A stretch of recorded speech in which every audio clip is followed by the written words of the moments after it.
Você já sentiu que sua vida precisava de uma pausa? Que seu coração busca por respostas, mas não sabe por onde começar? Caminho da Fé, Descobertas na Estrada da Alma. Não é apenas um livro, é uma jornada, uma história real de superação, fé e transformação que vai inspirar você a dar o próximo passo na sua vida. Descubra como desafios podem se transformar em lições e como cada momento pode ser uma oportunidade para se reconectar com o que realmente importa. Este livro é para quem busca mais do que histórias. Busca propósito, busca inspiração, busca a si mesmo. Disponível em e-book e na versão livro físico. Comece hoje sua jornada de transformação. Caminho da Fé. Descobertas na Estrada da Alma. O que você está esperando?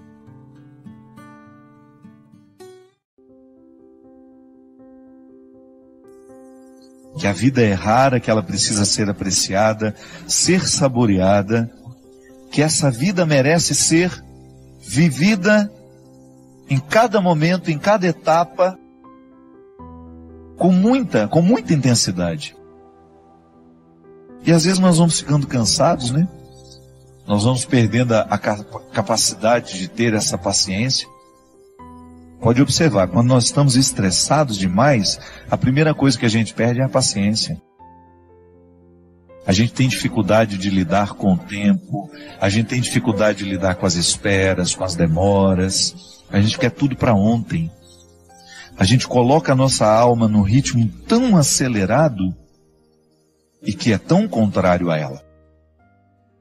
Minha gente, nós precisamos prestar muita atenção no ritmo que nós estamos dando à nossa alma. Muitas vezes nós estamos fazendo a nossa alma viver num ritmo que sufoca, que mata aos poucos. E quem é que impõe esse ritmo à alma? O corpo. Porque nós não podemos separar as duas realidades. A antropologia cristã nos ensina que corpo e alma precisam ser conjugados juntos. Mas você não pode esquecer que elas têm necessidades diferentes. São duas realidades que necessitam de coisas diferentes. O corpo precisa de atividade física, precisa de alimento, precisa de descanso, precisa de conhecimento. Não é assim que funciona? Se você cuida bem da saúde do seu corpo, você vai observar a necessidade de vez em quando fazer um check-up, fazer um exame de sangue, examinar tudo aquilo que é o funcionamento do seu corpo, porque você quer viver, você quer ter saúde. Então, para ter saúde, é preciso administrar as necessidades do corpo. É preciso compreender o mecanismo do corpo, como é que ele funciona, quais são as necessidades que ele tem. O corpo precisa ser hidratado, então por isso a gente não pode esquecer de beber água. O corpo precisa de higiene, por isso que nós não podemos deixar de tomar banho, cortar o cabelo, cortar as unhas. O corpo precisa de ter dinâmica, ele precisa estar disposto. Para isso que a gente coloca uma disciplina de atividade física, para que esse corpo não fique envelhecido mais do que a idade que você tem. Isso também acontece, às vezes a gente está com 50 anos, mas por causa da vida errada que a gente deu ao corpo, que a gente impôs ao corpo, talvez a gente já esteja com 70 anos na carne, mas não na realidade. Então o corpo tem necessidades que, se a gente não observa, ele entra num processo de falência logo. Aí aquela vida bonita que você poderia desfrutar, você não desfruta porque você foi negligente com as necessidades do seu corpo. Aí você vai para as necessidades da alma. Oh, meu Deus! Como são diferentes as necessidades da alma. A alma precisa de oração, a alma precisa de silêncio. Claro, é o corpo que faz esse silêncio para que depois a alma possa sentir. Eu gosto de dizer que quando o corpo fica calado, até que a alma comece a sentir os benefícios do corpo estar quieto e calado, vai um tempo. Não é imediato. A alma fica rebuliça dentro do corpo porque a gente está sempre apressado. Nós estamos dando ao corpo um ritmo alucinante constantemente. Então a alma tem dificuldade de descansar. E a oração, a verdadeira oração, é aquela que, calado o corpo, a alma também começa a se calar. E aí ela começa a ficar propensa a Deus. ela começa a ter a possibilidade de ter um encontro com Deus, por quê? Ao disciplinar o corpo numa quietude e num silêncio, a alma começa a entrar neste contexto de silêncio, de quietude, que é onde a gente vai ter a oportunidade de ouvir Deus falar com a gente. Porque eu vou te contar uma coisa, hoje é impressionante como nós encontramos pessoas que estão destruindo as suas vidas porque não aprenderam a paciência. A pressa nos mata. Você que está me ouvindo, eu tenho certeza que você sofre na sua carne as consequências da sua ansiedade. A ansiedade te adoece. A falta de paciência prejudica o seu relacionamento com os outros. A sua vida te exige. Você tem uma vida social que te joga para fora o tempo todo. Você trabalha muito, você encontra muita gente. E qual é o espaço que você cria para criar dentro do seu coração esse espaço de paciência que só Deus pode nos dar? Qual é o espaço que você cria para que Deus tenha condições de moldar a sua alma de acordo com a sua vontade, com o desejo que Ele tem? Qual é o espaço que você oferece a Deus para que o seu florescimento espiritual aconteça? Para que você não se desgaste demais nessa vida que não para, nessa vida que é tão rara e que muitas vezes você não percebe por causa do modo de vida que você escolheu viver? Eu já lhe disse isso aqui uma vez e volto a repetir. O fundador da Congregação dos Padres Sagrado Coração de Jesus, lá onde eu fui formado, graças a Deus, toda a minha formação eu devo à Congregação do Sagrado Coração de Jesus. Para Padre João Leão Deon, ele dizia assim: Deus não pode fazer nada com as nossas obras se antes Ele não possuir o nosso coração. É disso que eu estou falando. Quando nós oferecemos a Deus o nosso serviço e esquecemos de oferecer a Ele o coração, que é a metáfora de todos os meus bastidores, Deus não poderá restituir aquilo que eu ofereço ao outro através do meu trabalho. E em pouco tempo eu estarei oferecendo a mim. E oferecer a mim, somente a mim, vai me desgastar demais. Eu vou ficar cansado, eu vou perder a paciência, eu vou ficar estressado, eu vou ficar bruto com as pessoas e eu vou esquecer a delicadeza, que é justamente a característica de todo cristão. Portanto, não tenha medo de introduzir na dinâmica do seu cotidiano o espaço da sua restauração interior. Pode ser 5, 10 minutos. Silêncio, oração, respiração profunda. O exercício da respiração profunda é excelente para quem quer descansar, para quem quer dormir bem. Uma boa leitura, uma música que vai lhe fazer bem. Padre, a minha questão é o seguinte: o perdão de Deus está acima de tudo o que nós fizermos e é só pedir perdão para que sejamos perdoados? Primeiramente, o perdão de Deus na nossa vida não é um processo mágico. Assim como a gente também sabe que na vida não existe nada mágico. Tudo é fruto de uma luta, de um processo, né? A gente não tem nenhuma solução mágica para as coisas. E Deus também nos trata segundo a vida. A teologia nos ensina que Deus não contradiz em nada a ordem das realidades criadas.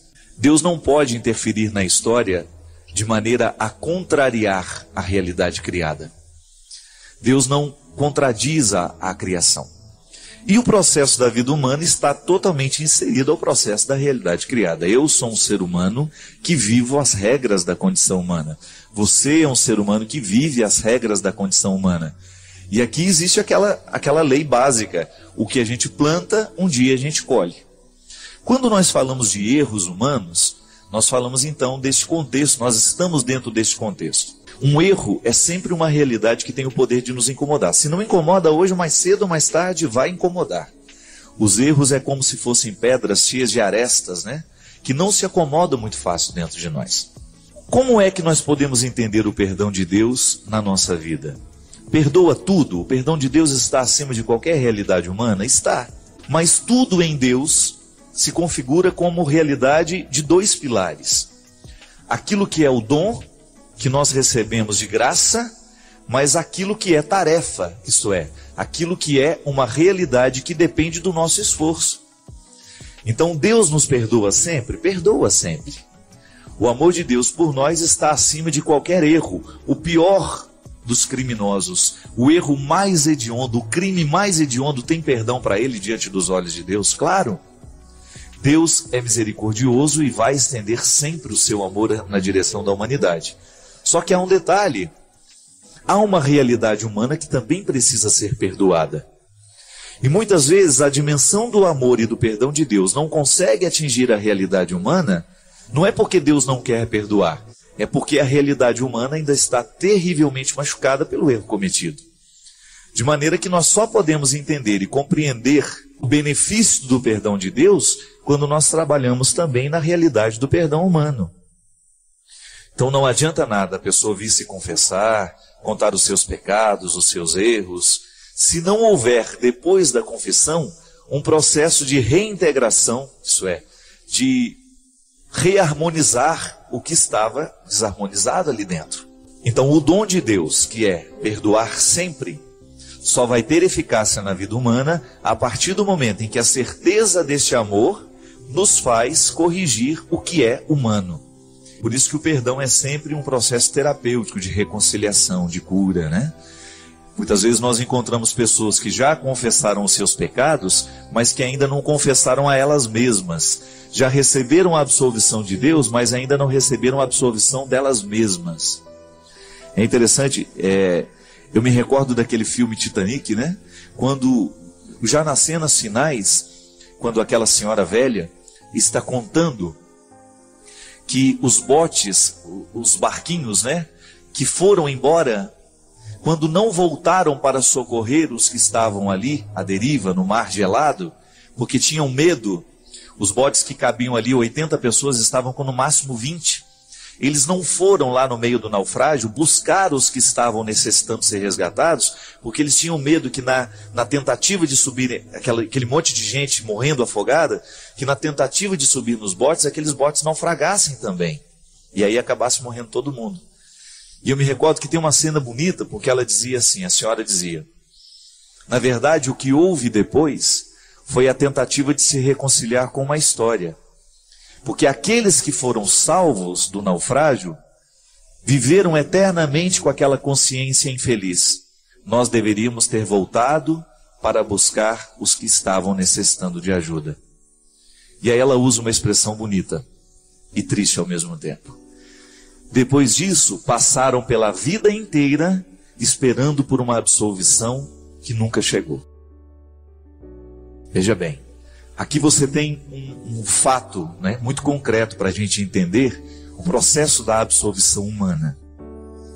Quando eu cometo um delito, por exemplo, se eu estivesse naquele bote e eu tivesse decidido não voltar para buscar os náufragos que estavam ali necessitando de serem retirados das águas geladas do Oceano Atlântico, eu vou ter que conviver o resto da minha vida com essa decisão.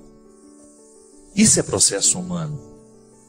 Por mais que Deus tente interferir, por mais que Deus me prove o seu amor, eu vou ter que conviver com essa consciência infeliz de não ter voltado, de não ter feito, de não ter amado. E aí, minha gente, quando nós não alcançamos o resultado humano do perdão, dificilmente a gente vai sentir o amor de Deus e o perdão de Deus, a reconciliação divina. Porque Deus, a graça supõe a natureza, né? Como se diz. Nós precisamos da realidade humana bem curada para que Deus seja plenamente revelado em nós. Por isso que santidade é processo de aperfeiçoamento humano. Como é que eu vou experimentar o perdão de Deus na minha vida? Eu experimento o perdão de Deus na minha vida à medida em que eu me perdoo, em que eu perdoo os outros, em que eu sou perdoado pelos outros. O contexto histórico do perdão é a vida. É aquilo que você remoe aí dentro do seu coração como culpa. Às vezes você já confessou tantas vezes esse pecado, Deus já lhe perdoou, tenha certeza disso. Agora o processo é seu, é o seu dever de casa. O dom já lhe foi entregue, é presente, é de graça o perdão. Deus já lhe perdoou gratuitamente, Ele não lhe pediu absolutamente nada. Mas é natural que a resposta humana seja dada a partir de uma tarefa. A tarefa bem feita é a garantia do coração sanado, do coração curado. Não é milagre, não é mágica. O perdão é um processo histórico de trabalho, como se você tivesse que todos os dias viver esse processo de reconciliação. E é claro, quanto pior o erro, quanto maior as consequências de estrago dos erros que a gente comete, maior será o trabalho que você vai ter. O pecado não é um problema para Deus, o pecado é um problema para nós. Porque nós é que temos que conviver com as nossas fragilidades o tempo todo. E eu até acredito muito nisso, porque a qualidade do cristão está diretamente associada à qualidade do trabalho pessoal que ele tem com ele mesmo. É a matéria humana sendo trabalhada todos os dias, lapidada, retirada nas arestas, né? Quando a gente descobre que há dentro de nós um processo humano a ser feito para que o processo de Deus em mim seja transparente. É igual um vidro sujo, gente. Quanto mais a gente joga luz naquele vidro sujo, maior é a sujeira que aparece. Mas isso não é para a gente ficar desanimado, não. Quanto mais luz você joga naquele vidro, maior é a necessidade que você tem de poli-lo, de limpá-lo, de tirar a gordura que se acumulou, a poeira que se acumulou. Às vezes nós estamos como vidros sujos, né? É muita gordura acumulada, é muita poeira acumulada na nossa vida pela falta de perdão, pela falta de reconciliação com a gente mesmo, com os outros. Então é um processo que a gente tem que cuidar todos os dias. O perdão de Deus está acima de todas as coisas, mas nós podemos dizer, mas ele depende o tempo todo da reconciliação humana que nós vivemos. Então, se eu preciso me reconciliar com o meu passado, com os meus erros, eu preciso me olhar com um pouco mais de misericórdia, às vezes eu preciso olhar com um pouco mais de misericórdia com o outro, aquele que nos ofendeu, aquele que nos machucou. Tudo isso é tarefa, é dever de casa que nós realizamos para bem experimentarmos o perdão de Deus na nossa vida. A gente não pode desanimar porque esse processo não para. O processo é isso.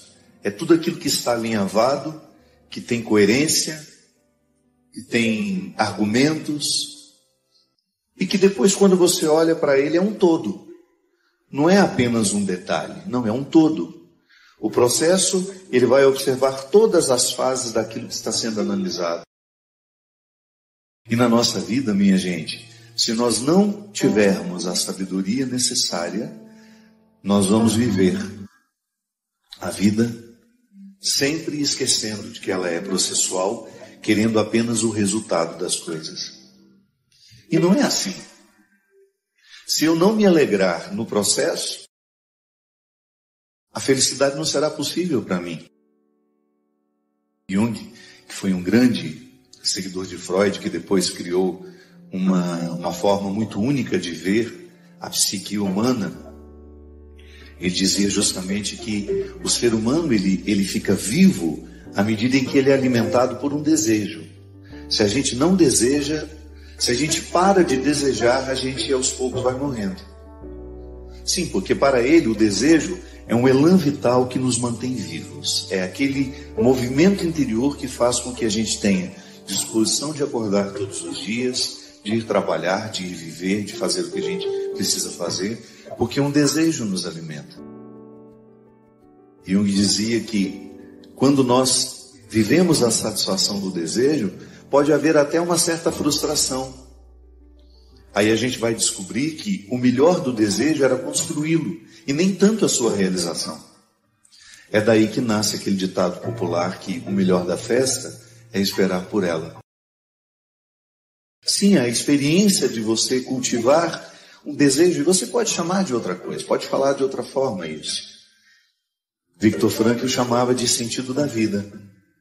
Quando você mantém vivo o sentido das coisas, da existência, daquilo que te faz ser quem você é, você começa a saborear o processo, que não é só um resultado do sentido da vida, não. O sentido da vida pode até me levar a alguns resultados, mas nem sempre eu tenho resultados daquilo que eu faço. Mas eu preciso descobrir uma satisfação ali naquilo que eu faço. É o preparar. É igual o significado da palavra esperança. A esperança Não é um conceito estagnado, pronto. Não, porque eu espero, eu digo, eu estou esperando. Mas significa que enquanto eu estou esperando, eu estou construindo aquilo que eu espero. Também aí você tem uma dimensão processual. Você não está de mãos cruzadas, braços cruzados, esperando por aquilo que você quer que aconteça. É por isso que na esperança cristã é uma esperança operante. Um conceito que a gente pega de um filósofo não, teólogo, protestante inclusive, Moltmann, dizia de maneira sofisticada que a esperança cristã, ela é operante. Isto é, eu opero enquanto espero. Eu faço, eu construo aquilo que eu estou esperando.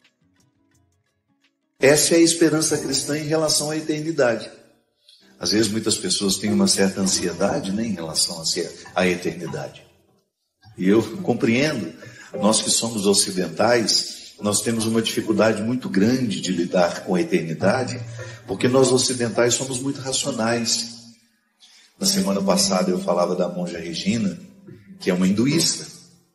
E chegou um momento de algumas explicações que ela estava nos dando, e eu percebi que ela ia ficando assim, sem graça diante de nós. Aí ela parava e falava, mas isso não dá para explicar. Sim, porque embora ela seja ocidental, ela está vivendo uma religião que tem uma filosofia oriental muito baseada numa capacidade que eles têm de não precisar perguntar racionalmente sobre tudo. Eles convivem bem com a pergunta. Eles não têm tanta necessidade da resposta. E às vezes a fé parece até ingênua. Mas nós que somos ocidentais, com essa necessidade de racionalizar tudo, nós muitas vezes olhamos para a eternidade e queremos entendê-la. E às vezes eu, como padre, vivo o constrangimento de ter de falar sobre isso de forma racional, quando na verdade a eternidade não cabe nos nossos conceitos racionais. Aí a pessoa me pergunta, padre, como é que é depois que a gente morre? Primeiro, eu não morri também, não sei, estou na mesma situação que você. Aí a minha fé, eu como cristão, eu sou levado a acreditar que a eternidade será o meu encontro definitivo com Deus. Isso pode significar tanta coisa, mas não dá para racionalizar isso. Porque se eu tentar racionalizar, há pessoas que têm necessidade de imaginar o céu igual uma cidade, com ruas, com casas, onde moram os melhores, onde moram os piores. Há pessoas que têm necessidade imensa de pensar o céu como se fosse um lugar igual aqui.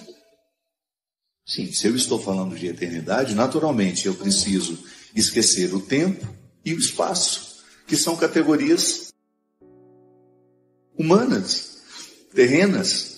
O tempo, esse que a gente olha no relógio. O espaço, essa localização, onde fica essa casa, onde fica a outra casa, onde está essa cidade. Você pega um mapa e você identifica as cidades, os países, os estados. Bem, se eu quiser compreender a eternidade a partir dos conceitos racionais e daquilo que racionalmente eu posso falar, eu vou ficar com uma visão muito mesquinha da eternidade. É por isso que Moltmann dizia que o conceito de esperança é a forma mais justa e honesta que nós temos de pensar a eternidade. A partir dele, eu espero, mas o que eu espero? Não sei. Será uma surpresa. Mas enquanto eu espero, eu preparo, porque a esperança é operante. Tá, mas como é que eu preparo? Vivendo bem. É vivendo bem que nós preparamos a eternidade. Pare de ficar com essa ansiedade, de ficar querendo saber como será depois da morte. Ocupe-se da vida. É a única maneira que você tem de preparar a morte. É a maneira mais justa, mais honesta que você tem de olhar para a sua eternidade, para aquilo que lhe espera. É vivendo bem o momento presente.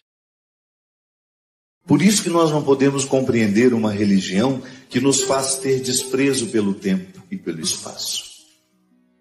Durante muito tempo, vigoraram algumas espiritualidades que ensinavam as pessoas a ter desprezo pelo mundo. Não faz sentido, minha gente. O mundo a que Jesus se referia, vós estáis no mundo, mas não sois do mundo, essa expressão de Jesus para os seus apóstolos não era para que eles desprezassem as coisas do mundo. Não, era para que eles soubessem que este mundo é passageiro. Essa casa é passageira. Este piano é passageiro. Este material que nós estamos usando para fazer este programa chegar até você é passageiro. Essa televisão que você está tendo aí diante de você, por onde nós entramos, por onde nós passamos, é passageira. O dinheiro é passageiro, o sucesso é passageiro. Aí Jesus está ensinando que há uma maneira interessante de lidar com o tempo e com o espaço. Tá bom, eu tenho, mas eu não vou me apegar àquilo que tenho, porque tudo isso passa. É igual apego às pessoas. Eu sei que é muito difícil a gente perder alguém, mas o nosso excesso de sofrimento na perda está justamente em não aprendizado. Nós não aprendemos que as pessoas também serão passageiras na nossa vida. A gente pode até saber, mas a gente não aprendeu. É igual a música. A lição nós sabemos de cor, só nos resta aprender. Sim, tem muita coisa que nós sabemos de cor, mas ainda não aprendemos. Pode ser que se a gente tivesse sido educados desde pequenos a compreender a morte como um processo natural na nossa vida, nós teríamos menos dificuldade no momento em que ela acontecesse ao nosso lado. Mas às vezes a falta de espiritualidade, a falta de vida interior, nos faz a gente ficar apegados demais à matéria e às pessoas. Pois é, são as nossas dificuldades porque somos ocidentais. Somos apegados demais ao tempo, ao espaço, e queremos compreender a eternidade a partir do limite que nós temos. Eu, como professor de escatologia, eu tinha que falar tudo aquilo que a igreja diz sobre céu, inferno, purgatório. Mas eu tinha um desafio a mais, que não era apenas deixar os meus alunos reproduzirem o que a igreja ensina sobre isso. Porque às vezes a catequese, ela pode ser mais uma vez um reforço desse excesso de materialidade. Então, a pregação, ela chega até mim, falando do céu, falando da eternidade, e ela pode me sugerir novamente um reforço de que é material. O céu é material, o céu é localizado, o céu está no tempo e no espaço. Então o meu desafio como professor era que nós soubéssemos falar a linguagem sem ficarmos presos a ela.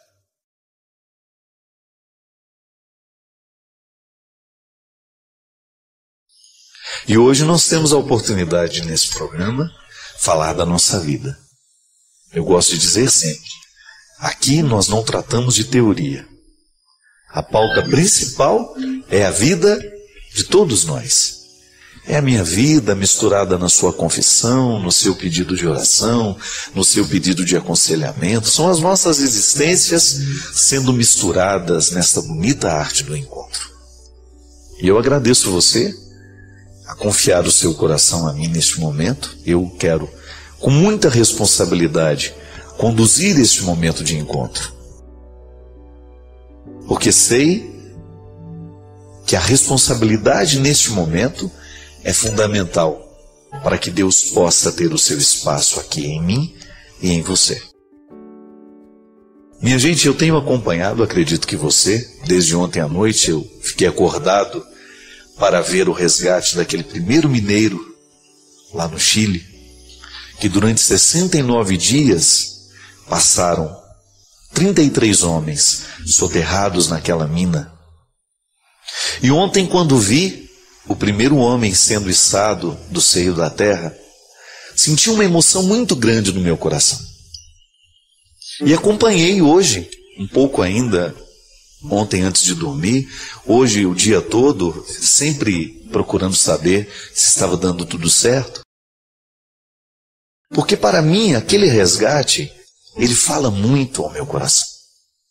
Primeiro porque eu acho que eu sou claustrofóbico, né? Então eu estava agoniado demais sabendo que aquelas pessoas estavam soterradas, eu me colocava no lugar delas. Imagino o quanto deve ser duro, deve ser triste, penoso passar tantos dias sem ver a luz do sol, sem ter a oportunidade de voltar para casa, tomar um banho, dormir na cama da gente. É tão bom, não é?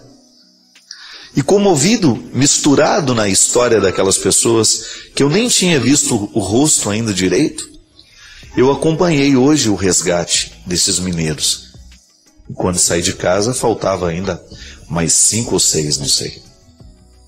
E fiquei pensando, olhando para aquela cápsula onde aqueles homens eram de onde, né? O instrumental para que aqueles homens pudessem ser retirados da terra. Eu ficava pensando que na nossa vida, o tempo todo nós também precisamos passar pela mesma experiência de resgate. Quando a gente começa a interpretar que, de vez em quando, a gente também escolhe viver nos subterrâneos. Você já deve ter experimentado isso na sua vida. Alguns momentos da sua história em que você teve aquela nítida sensação de que você estava no fundo. E vendo aquela cápsula, estar aquele homem das profundezas, eu fiquei pensando que o nosso processo de conversão faz a mesma coisa conosco. Quando nós levamos a sério o nosso processo em Deus, nós também somos retirados dos subterrâneos do mundo. Quando ali, por causa das escolhas erradas que a gente fez, a gente também foi morar no fundo do fundo do fundo. Quando na verdade nós nascemos é para o alto. São Paulo dizia de maneira tão sedutora: buscai as coisas do alto.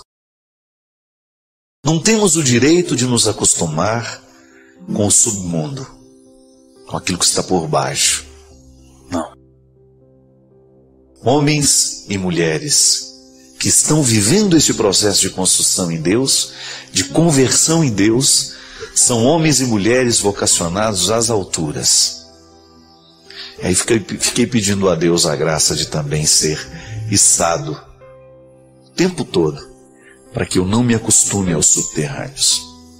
Eu não sei se você percebeu e deve ter escutado falar que aqueles homens, eles ficaram tanto tempo no escuro que agora eles não são capazes de enxergar a luz de uma vez. Eles vão ter que se acostumar com a luz. Vai ter que ser aos poucos, um pouquinho em cada instante, até chegar um momento em que eles poderão retirar aqueles óculos. Por quê? Os olhos se acostumaram com a escuridão. E agora voltar à luz é um exercício. Precisa reaprender.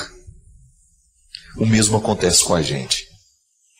Contemplar a luz de Deus, entrar no contexto da luz, requer uma adaptação. E é por isso que a conversão compreende todo esse processo de adaptação a uma nova vida. Deixamos os subterrâneos do mundo, deixamos aquele submundo onde prevalecia a mentira, a droga, a injustiça, a infidelidade, tudo aquilo que denigre o ser humano, tudo aquilo que nos deteriora. E queremos alcançar agora esta parte mais alta. Não queremos nos acostumar com a sujeira do fundo, mas queremos ser içados o tempo todo para este lugar que é meu, que é seu, e que ninguém pode nos retirar do direito. Eu não sei se você também precisa ser içado numa cápsula daquela, mas pode ser que em algum momento da sua vida você reconheça que está se alimentando do submundo. Não queira isso. A proposta de Jesus é para que a gente alcance sempre mais. Hoje eu vivi uma situação que me fez pensar muito sobre o poder que a gratidão tem de reorganizar dentro de nós aquilo que a gente viveu e que ficou... Eu gosto de comparar como se fosse uma peça fora da estante, né? A gente arrumou e sobrou. Alguma coisa sobrou e a gente não consegue encaixar. A vida emocional da gente é assim também. O trauma, né? A psicologia nos ensina que é justamente um acontecimento que não coube dentro da gente. Numa fase da vida eu fui traumatizado pela fala de alguém, por um acontecimento. Então eu não soube acomodar dentro de mim. Porque quando eu sou criança, eu não tenho os filtros da maturidade que me permitem não deixar que aquilo que está sendo dito, que aquilo que está sendo feito, possa me machucar tanto. Por não ter esse filtro, eu acabo vivendo o trauma, que é a minha incapacidade de guardar de uma forma positiva aquilo que eu vivi. E chega um momento da vida que tudo isso vem à tona, né? As faturas do vivido sempre chegarão nas nossas mãos. E hoje eu estava pensando de como faz diferença, na hora que nós vamos viver essa organização, a gente ser movido pelo sentimento de gratidão, que é justamente uma forma de se perdoar, né? Às vezes a gente não consegue olhar para aquilo que a gente viveu, para aquelas situações em que a gente fracassou, em que a gente não teve condições de dar a melhor parte, de fazer da melhor forma. Então aquilo não cabe dentro de nós e a gente vai levando uma amargura e que não faz sentido, né? Porque a amargura que a gente sente hoje não corrige o erro do passado. Eu sempre gosto de fazer a diferenciação entre a culpa e o arrependimento. Essa incapacidade de guardar dentro de nós, de armazenar de uma forma harmoniosa o que a gente viveu, geralmente gera culpa. Então eu me sinto culpado porque eu não dei conta, porque eu fui reprovado, porque eu fracassei, porque eu não passei, porque eu não alcancei, a minha meta não foi cumprida.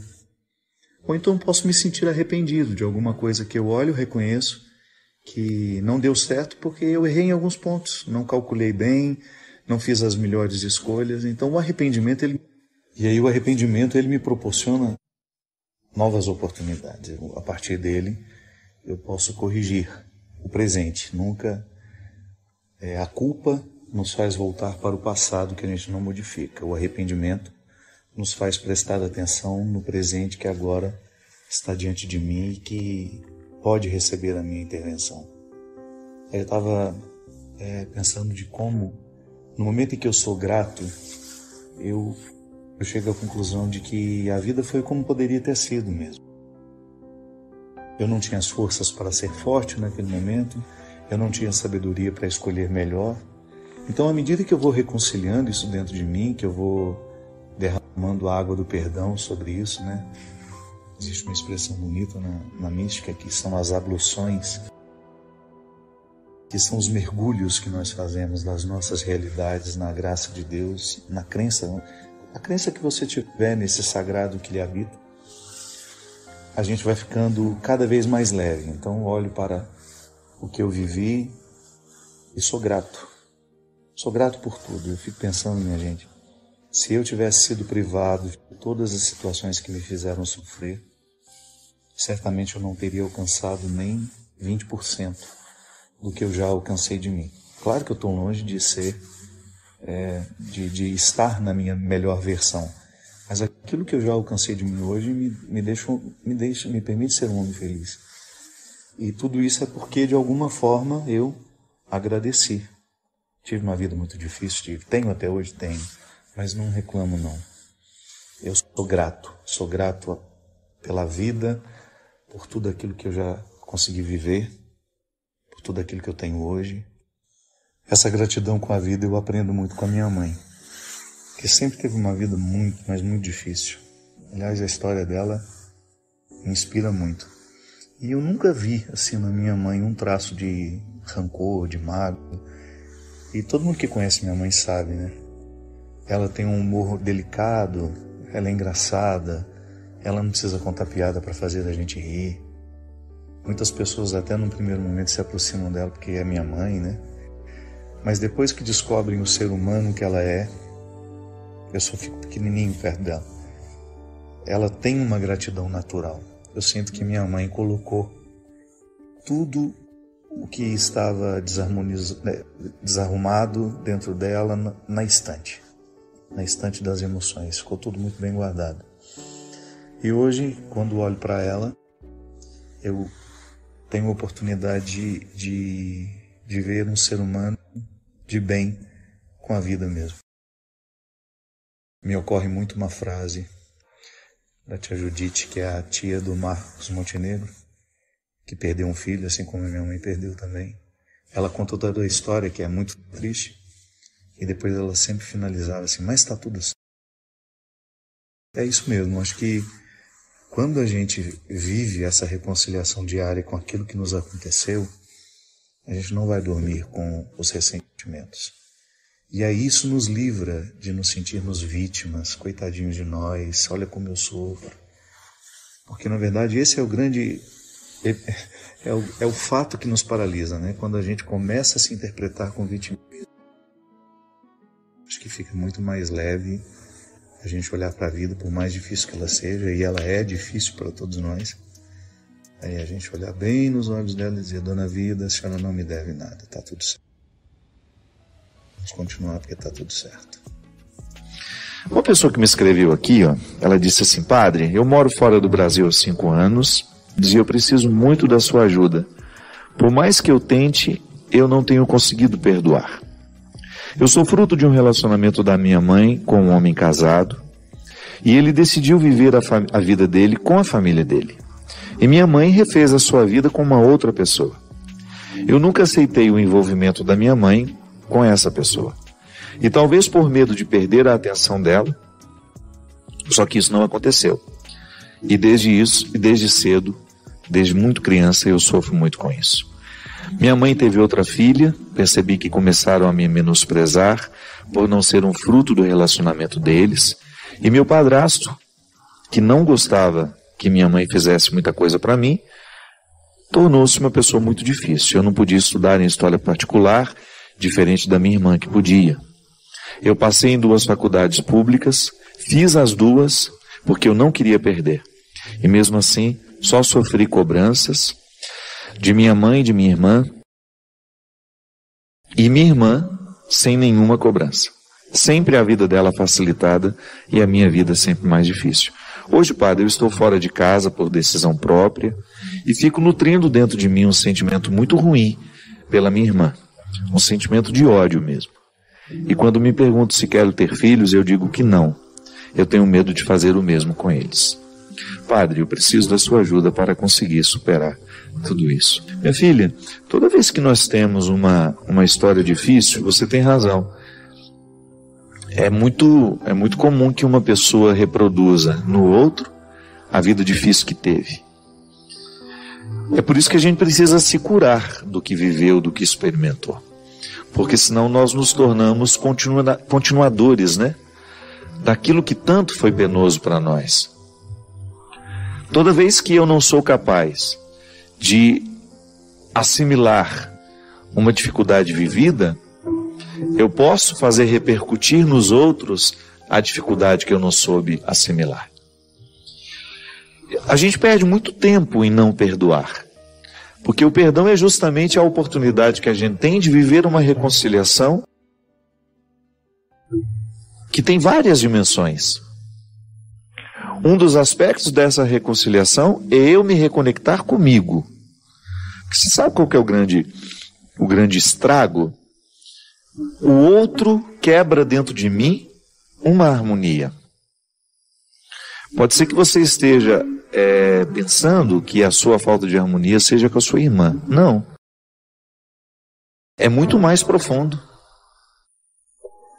A sua falta de harmonia com a sua irmã é uma consequência da harmonia que a sua irmã conseguiu quebrar dentro de você.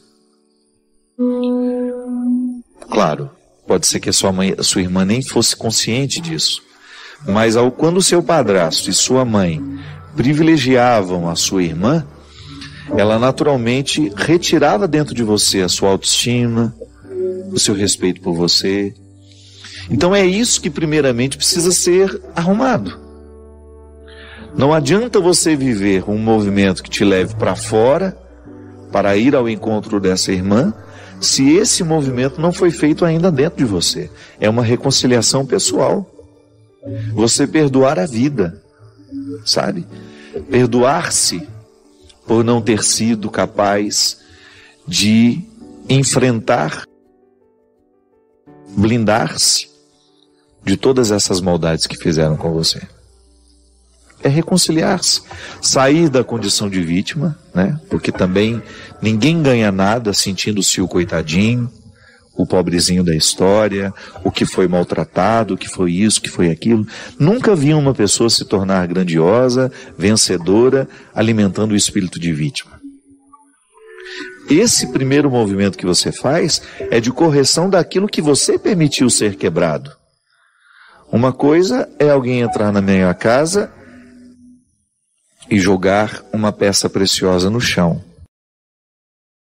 Outra coisa é alguém entrar na minha casa, me fazer segurar a peça preciosa e me mandar jogar no chão e eu obedecer. O primeiro estrago que geralmente fazem com a gente é esse. Nos fazem desprezar aquilo que nós temos de mais precioso.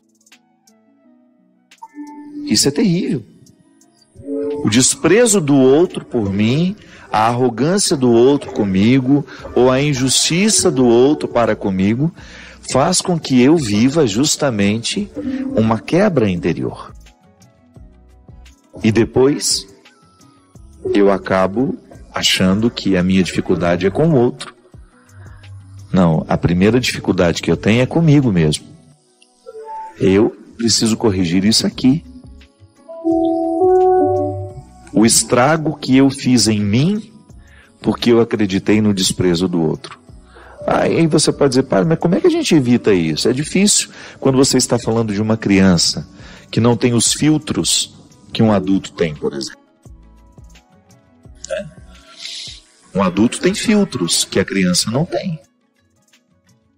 Então a criança é fortemente atacada.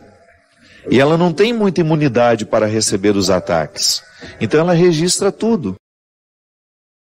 Agora, à medida que nós vamos nos tornando conscientes, a gente precisa ter coragem de colocar essa blindagem para que o outro não nos destrua com aquilo que fala, com aquilo que pensa sobre nós. É por isso, minha filha, que agora você tem que viver o processo terapêutico de curar-se para depois ter condições de perdoar sua irmã.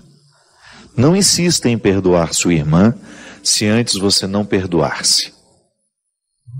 O movimento é sempre de dentro para fora. Às vezes você fica achando que precisa perdoar o outro, quando na verdade você precisa perdoar é a si. Perdão ao outro vai ser uma consequência natural. Reconcilie-se consigo e vai ser mais fácil você conviver com os outros. Às vezes a nossa convivência com o outro é muito difícil porque nos faltam os instrumentais para uma convivência saudável com a gente. E a vida é muito curta, né? Para a gente desperdiçá-la, para a gente não aproveitá-la. Hoje, Deus nos dá a oportunidade de colocar as nossas escolhas um contexto favorável ao nosso crescimento. Escolha o que hoje lhe edifica. Em vez de escolher remoer o ódio, escolha livrar-se dele. Em vez de ficar aí remoendo as coisas ruins que lhe disseram, escolha ler uma coisa boa que vá substituir essas informações. Em vez de ficar vendo imagens que lhe trazem tristeza, decepção, que reacendem as decepções, veja uma coisa boa. Prenda os seus olhos em alguma coisa que seja bonito, como essa imagem que está aqui. A contemplação, né? Quando nós vamos a um lugar onde tem beleza, o que acontece com a gente? A beleza que está de fora, quando contemplada, ela passa para dentro de nós. É por isso que nos faz tão bem ir ver um bom filme, ficar diante de uma pintura, de uma escultura. A arte tem efeito em nós. O que está de fora harmoniza o que está de dentro. Escolha isso. Escolha a parte que lhe faz bem. E naturalmente aquilo que lhe destrói vai perdendo a oportunidade de lhe destruir. A semente tem o dom de ser árvore. Ela não precisou fazer nada para receber aquele dom. Todas as possibilidades da árvore estão condensadas na semente. Mas ela terá que passar pelo processo da tarefa. Isto é, vai ter que cair num solo propício, vai ter que receber a chuva, vai ter que permitir morrer para nascer árvore. Essa é a tarefa da semente. E que nós muitas vezes ajudamos a cuidar. Se você quiser uma árvore na sua casa, você planta desde pequenininha e você vai trabalhando aquela semente que foi plantada para que ela venha a ser a árvore que ela pode ser. Todos nós somos dotados deste dom. Eu nasci para ser livre. A liberdade me foi concedida como um dom irrenunciável. É irrenunciável, não tenho como dizer eu não quero esse dom, está em mim. Agora, eu terei de lutar no meu dia a dia para alcançar esse estado de livre. De homem livre. Você de homem livre, de mulher livre. Porque nós vamos ficando amarrados em muitas coisas. São muitas as situações humanas que vão prejudicando a nossa liberdade. A começar pela nossa educação. Porque quando nós nascemos, nós somos entregues a uma família. E as famílias não são perfeitas. Os nossos pais não estudaram psicologia para poder nos educar. Eles erraram muito conosco. A gente não reclama não, a gente só chega à conclusão para a gente poder dar passos numa maturidade que depois nos permita corrigir o erro com os nossos filhos. Quantos de nós trilhamos um caminho que não era o nosso? Somente para agradar pai, somente para agradar mãe? Quantos de nós repetimos uma história triste porque a gente ficou acorrentado nos defeitos dos nossos pais e depois a gente reproduziu exatamente os mesmos erros deles? Então, a liberdade interior a gente começa a cultivar toda vez que nós temos a feliz oportunidade de passar pela vida de quem nos faz livres. E por aí a gente encontra muita gente com essa boa vontade de nos ver com amor, de nos ver com liberdade, de olhar para as nossas possibilidades, identificá-las e nos ajudar a fazer florescer. São os verdadeiros amores, né? Os verdadeiros amigos, os verdadeiros vínculos. O amor entre amigos é o último estágio do amor, na minha compreensão. Eu compreendo aquele evangelho que Jesus é colocado diante de umas questões que aqueles que estavam ao redor fizeram. Jesus, a mulher é casada com esse, depois que ele morre, ela casa com o irmão dele. Quando esse povo morrer todo, de quem que ela vai ser esposa? E Jesus disse que isso não é importante mais. Eu acredito que no último estágio do amor é a fraternidade. Pai e mãe experimentam isso com o passar do tempo, quando a mãe deixa de exercer o papel de mãe na vida do filho, quando ele não precisa mais daqueles cuidados que ele precisava antes, a relação vai modificando, vai virando amizade. Até o casamento é assim. Com o tempo isso vira uma amizade bonita. Todos aqueles calores da sexualidade já estão acomodados, né? Tomara que dure bastante no seu casamento, né? Mas você pode ter certeza que o que vai segurar a relação ao final é essa fraternidade que se estabelece. O amor um pelo outro, o respeito, a admiração. Então, toda vez que passa pela nossa vida um amor fraterno, verdadeiro, sem os interesses da sexualidade, toda vez que você é olhado de maneira fraterna por alguém, ele extrai o que você tem de melhor e você fica mais livre. Tão bom a gente ser olhado com esse olhar que liberta a liberdade interior que a gente tem. Pessoas que nos fazem livres, porque tem algumas que são especialistas em nos aprisionar, não é? Basta olhar para a gente. Tem tanta expectativa no olhar dela que a gente não suporta o peso do olhar. Há algumas pessoas que às vezes dizem, você não gosta de mim? Você escuta muito isso, né? Não é que a gente não gosta não, é que o outro nos olha com tanto peso que a gente não tem muito prazer de ficar perto. A gente precisa se educar para que a gente seja um promotor de liberdade interior do outro e naturalmente a gente promova essa liberdade em nós também. Porque é muito triste ser amarrado nas suas necessidades, nas suas mazelas. Jesus era especialista em quebrar o poder das cadeias que impediam aquelas pessoas de serem elas.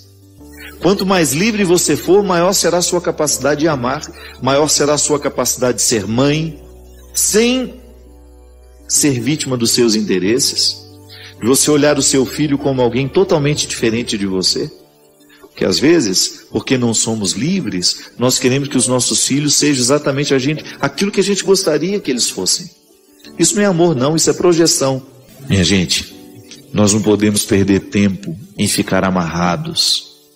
Nós não podemos perder tempo em ficar amarrados nos nossos erros, nas nossas mazelas, ou naquilo que a gente já conseguiu alcançar de nós. Porque às vezes a gente fica acomodado, né? Não tem qualidade de vida. Toda vez que eu fico limitado àquilo que eu já alcancei de mim, a minha vida vai perdendo a graça. O bom é eu sentir que eu estou cavando dia a dia, é que eu estou fertilizando dia a dia a semente do meu ser, para que eu venha florescer e trazer todas as minhas possibilidades. Eu não sei, mas pode ser que você se sinta muito sozinho com as suas questões. É muito comum nos dias de hoje a gente não ter com quem conversar. É muito difícil. Eu costumo dizer que a pior solidão que nós podemos enfrentar na vida não é a do corpo, não é a sensação de ter um corpo solitário, não. A pior solidão que nós podemos enfrentar na vida é a gente não ter com quem pensar, é a gente não ter com quem dividir o que a gente sente, a gente não ter oportunidade de sentar ao lado e sem dizer muitas palavras, sem articular muitas coisas, a gente ter a oportunidade de dizer assim: você não sabe o que eu passei hoje. E o outro querer ouvir. O mais bonito, gente, o outro querer entender. Vocês já me escutaram falar tantas vezes. Eu gosto muito do significado da palavra entender. Entender, entrar um na tenda do outro. Então, se eu quero entender você, eu entro na sua tenda. Eu vejo a vida pelo seu foco, pelo seu ambiente. Se você quer me entender, você entra na tenda comigo. Você vai observar o mundo a partir do meu lugar. Isso é muito bom. Quando você se sente entendido, quando você não precisa ficar multiplicando as palavras para o outro ter acesso ao que você está sentindo, o que você está pensando. Então é muito salutar quando a gente constrói uma intimidade assim. Eu continuo o primeiro responsável pela minha felicidade, mas eu encontro pessoas que se dispõem a viver comigo essa busca e essa procura e esse entendimento, não é? Então, quando eu me sinto solitário, qual é a pior solidão que me atormenta? É às vezes não ter com quem pensar. É a solidão do pensamento. É a solidão, talvez a pior. Quando você se casou com um homem, com uma mulher, se você dorme na mesma cama a vida inteira e você sente que não dá nem para pensar alto, que seu mundo não interessa ao outro. O mundo do outro não lhe interessa. Os seus sentimentos não interessam a ninguém. Aquela casa cheia de gente e você tão solitário com a sua dor, e você tão sozinho com as suas mágoas, com os seus sentimentos, e ninguém ali disposto de alguma forma aproximar. Tá bom. Quando nos falta isso, criemos os caminhos para que a gente tenha condições de chegar, pelo menos a um pequeno entendimento que nos faça suportar o momento. Por isso que eu estou dizendo, pode ser que você experimente a pior de todas as solidões. Você não ter a oportunidade de ter alguém que escute, que se interesse por você. Eu sei que é difícil. Eu sei que é muito difícil. Por isso que eu tenho criado toda e qualquer oportunidade para a gente poder conversar. Que para mim também faz bem, sabe? Eu nunca me esqueço.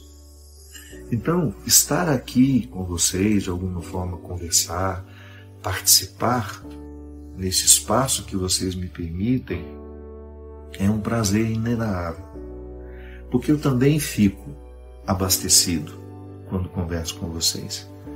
quando eu tenho a oportunidade de dividir a minha vida com vocês. E eu, do fundo do meu coração, a mim, desde muito menino, todas as dores do mundo me tocam. Muito, muito, muito facilmente. Eu vivo tudo aquilo, muito à flor da pele. Eu não sou um cara que guarda para sentir depois, não. A vida me impacta o tempo todo. E as dores das pessoas, as dores das pessoas, elas são minhas também, por vocação mesmo. É impossível a gente ser padre e ficar indiferente ao que as pessoas sofrem. Então, como padre, eu sei do meu papel. E eu sei que o que às vezes você precisa é de alguém que lhe escute, ou que alguém que fale com você. E a minha participação só é válida na sua vida se for para lhe despertar, para lhe acordar. Primeiramente, para você ter a consciência de que você é o primeiro responsável pela sua felicidade. Você é a primeira responsável pela sua felicidade. Se por acaso precisar de mim, quero estar sempre aqui. Sim. Compromisso de nunca permitir que as minhas redes sociais, que o meu lugar de encontro com vocês, possa ser um obstáculo à felicidade, à realização humana.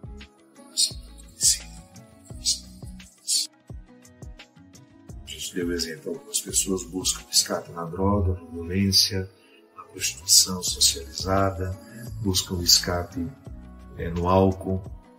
E a gente estava dizendo que a gente tem 1000 escapes maravilhosos. A gente se embriaga de amigos, a gente se embriaga de boa literatura, a gente se embriaga de música, porque é isso que a gente precisa fazer. Tantas coisas maravilhosas aqui à nossa disposição, tantos artistas maravilhosos que criaram obras espetaculares, únicas, para nos fazer sair de nós. E não ficar alienados, né? Que às vezes a gente tem a impressão de que o sair de nós é para ficar lá eternamente. Não, é igual a subida ao Monte Tabor, que os discípulos tiveram a tentação de dizer: Senhor, vamos armar para nós aqui algumas tendas. Nós armamos algumas na intenção dos nossos profetas, dos nossos ancestrais, e a gente fica aqui o resto da vida, a gente nunca mais desce para a planície. E Jesus disse: não. A gente sobe, é para refazer o espírito, e depois a gente desce para conviver melhor com aqueles que precisam de nós. Meus queridos, que Deus abençoe a nossa vida, o nosso coração. Se você acha que esse conteúdo foi importante para você e pode ser para alguém, e você recomenda. Que Deus abençoe muito vocês.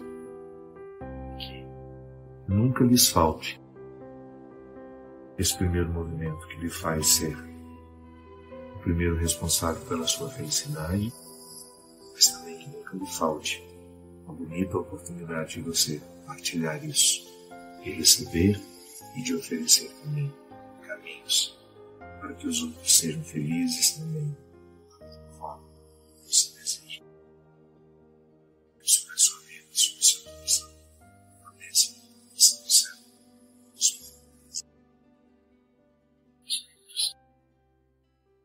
Achei interessante, uma pessoa aqui está dizendo assim: Padre Fábio, o amor é uma imposição, um dever ou é uma virtude?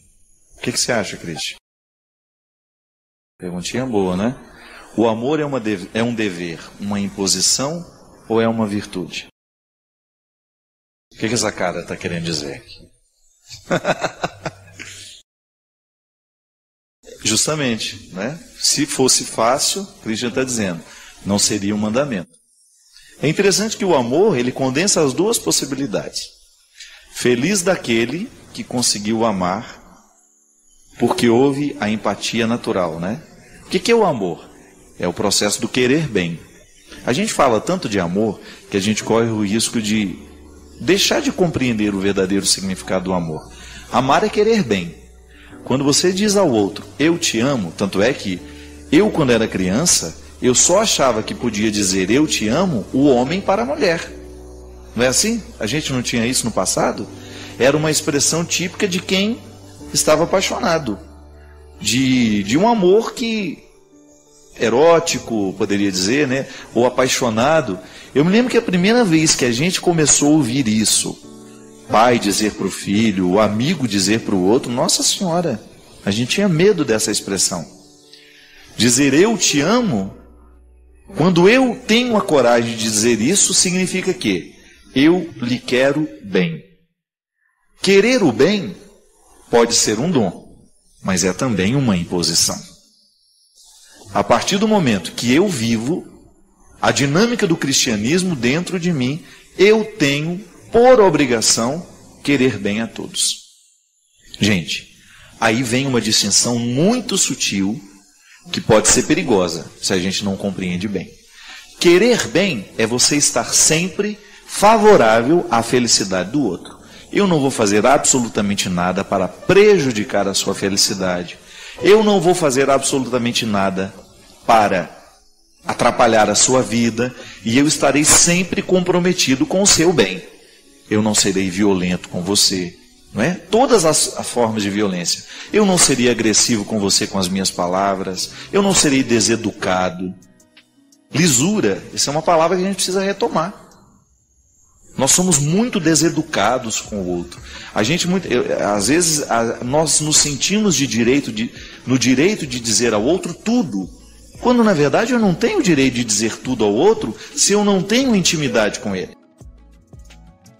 Às vezes nós ultrapassamos demais os territórios dos outros e às vezes a gente diz mais do que deveria dizer. Às vezes nós somos invasivos, nós perguntamos mais do que deveríamos perguntar. Outro dia mesmo vivi uma situação lá em Belo Horizonte, uma grande amiga minha de repente contou uma história que ela estava tão irritada, porque alguém foi invasivo com ela, fez uma pergunta que não fazia parte do contexto daquela intimidade. Não tinha intimidade para a pergunta, para interferir tanto na vida. E ela estava chateada, irritada, e com razão. Querer bem é isso. Eu tenho um comprometimento cristão com o mundo. Eu não vou viver para fazer mal. Eu não vou viver para difamar. Ainda que eu não concorde com o outro. Ainda que eu não tenha nenhuma comunhão com o jeito de pensar do outro. Eu posso tratar as diferenças, mas vou respeitar. Não preciso ficar atacando, não preciso ser grosseiro, não preciso usar palavras que vão menosprezar, que vão humilhar. Não há necessidade disso. Eu posso não concordar com o outro, mas eu vou ter a lisura de não concordar com elegância. Isso faz parte da vida. É berço. A gente aprende, ou então a gente depois vai correr atrás para ter. A gente falar menos, né? A gente não ser tão repetitivo, a gente não ser tão espalhafatoso nas nossas comunicações. Você ter aquele limite de você saber até que ponto você pode dar palpite na vida do outro. Mas você quer bem. Mas não significa que você tem que estabelecer vínculos de proximidade, porque você vai ter o seu grupo de amizade, você vai ter o seu grupo de proximidade. Isso é direito seu. E só vai fazer parte da sua intimidade, só vai entrar na sua casa, só vai fazer parte do seu mundo aqueles com quem você estabeleceu um vínculo de confiança, de segurança, não é assim? De fidelidade. Ninguém fica amigo da noite para o dia. É construção, amizade é construção. Agora, o amor, ele será sempre uma regra para todo e qualquer relacionamento que quer ser cristão. Eu perdi aqui a pessoa que falou, era não sei o que, o sobrenome Faria. E eu lembro que ela estava dizendo assim, padre, como é que eu posso... Ela, pelo jeito, estava vivendo um conflito, que o Twitter é muito complicado, né? Às vezes a pessoa quer conselhos aqui. Não, é muito mais interessante isso, propor uma reflexão. Porque em 140 caracteres, a gente não tem como tratar questões, às vezes, tão sérias que as pessoas apresentam aqui, e mesmo porque Twitter não é MSN, né? Para a gente ficar... É muita gente falando ao mesmo tempo. Então é um lugar que a gente pode até propor uma outra reflexão, mas é um lugar muito restrito de comunicação, senão essa comunicação mais leve que a gente faz no dia a dia, que eu acho absolutamente saudável, de aproximação. A gente se sente mais próximo das pessoas. Mas ela estava dizendo muito num contexto assim: padre, eu estou com dificuldade de retribuir amor a alguém que me trata muito bem. Aí ela perguntava: amor é virtude ou é uma imposição? Eu diria que será sempre uma imposição, e vez em quando vai ser em nós uma experiência maravilhosa de gratuidade, de virtude, que nos realiza muito, e que são situações que você vai encontrar pela vida e que você vai saber diferenciar quando é uma imposição. Eu preciso amar porque eu preciso respeitar, eu não vou denegrir, eu não vou sujar o seu território porque eu tenho respeito por você, eu cuido bem de quem é você, mas ao mesmo tempo também vivo na minha experiência essa possibilidade de ter sempre alguém que vai fazer parte da minha vida de uma maneira diferente.